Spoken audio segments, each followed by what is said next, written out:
Welcome to the Numerology and Astrology for June 14th, 2020. If you add all those numbers together, you get the 15. If you add the 1 and the 5 together, you get the number 6. Now, the number 6 is the number of the hermit. It's the number of solitude, spirituality, consciousness, introspection, going within. It's that answer that you find in the stillness. But it's also that first impulse, like, do you notice what causes you to take that first impulse? You step into this world by that first impulse. And something drew you here. Something called you. It touched your soul, and it made it seem a wondrous possibility. Those impulses arrive from the depths of stillness.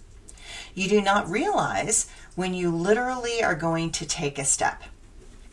Did you know that it is actually your toes that move first, then your knees, and then the rest of you follows?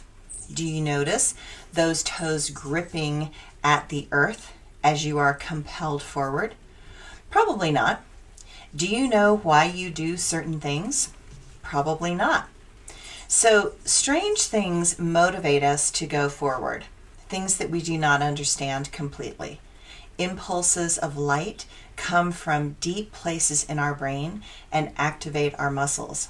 Sometimes this is so unconscious that we do not know how we got out of the way of that obstacle that almost hit us.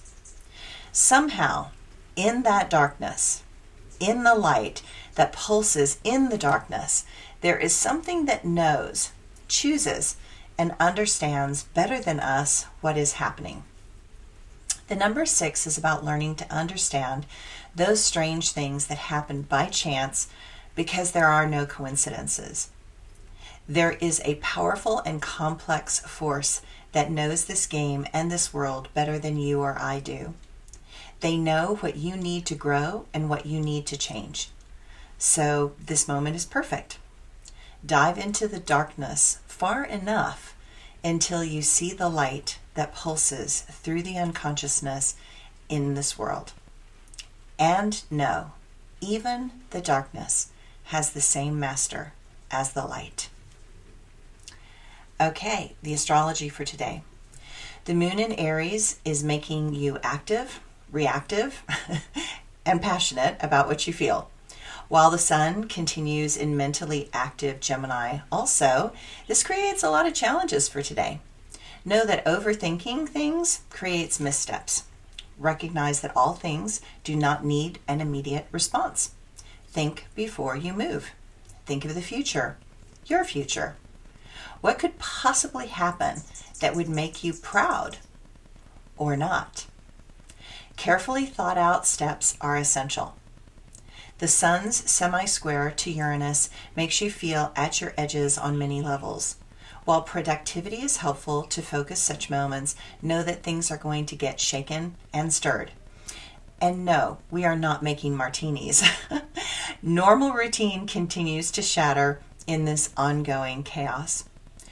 With such times, there is a tension that underlies everything and just does not seem to want to go away. Schedules keep changing on you. Things that you thought were finished need to be redone. Try to not get frustrated with yourself. This is how you learn, and you are in an amazing learning curve at this time. Because of the twisted patterns of the Sun-Pluto quincunx, you will need to make adjustments moment by moment and expect to end up in a very different place than you anticipated or even wanted.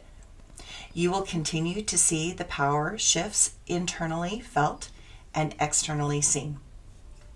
But you are not powerless. You are powerful beyond measure, but those that refuse to share power will do everything in their power to undermine your self-confidence.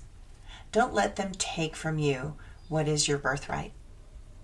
If you feel indecisive, that means you are still psychologically growing and not yet ready to own the forces that are available to you if you focus. My quote for today: at the highest levels of evolution, you will see that even the darkness must answer to the same master as the light. All right. I have been feeding the stray cat, which is an orange tabby, for 7, 8 years at least, and I know she is fixed because she has a clipped ear and she lives under one of our buildings.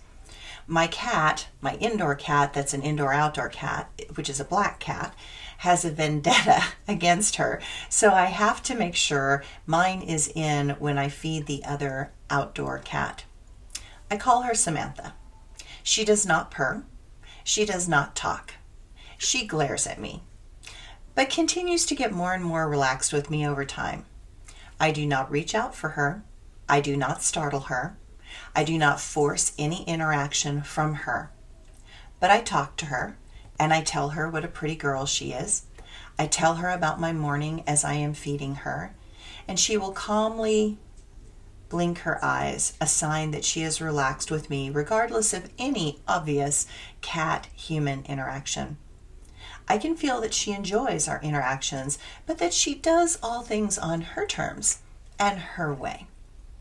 We have a big garden, and yesterday, right inside the doorway, she left me her first present, a very large, dead wood rat. It was a lovely gift for the woman who has everything. I did not have a lovely dead rat. So sweet of her. This takes me to the current world situation. People give you what means something to them. They give you what they value, just like the cat. She valued and loved catching and eating the rat. She assumed that I would like the same. How often do we miss a gift that is offered in total trust and innocence because we cannot see through the eyes of another? If you can learn to step past the obvious wants for ourselves and see the kindness from others, then this world would be a much better place. Thanks, everybody. Bye.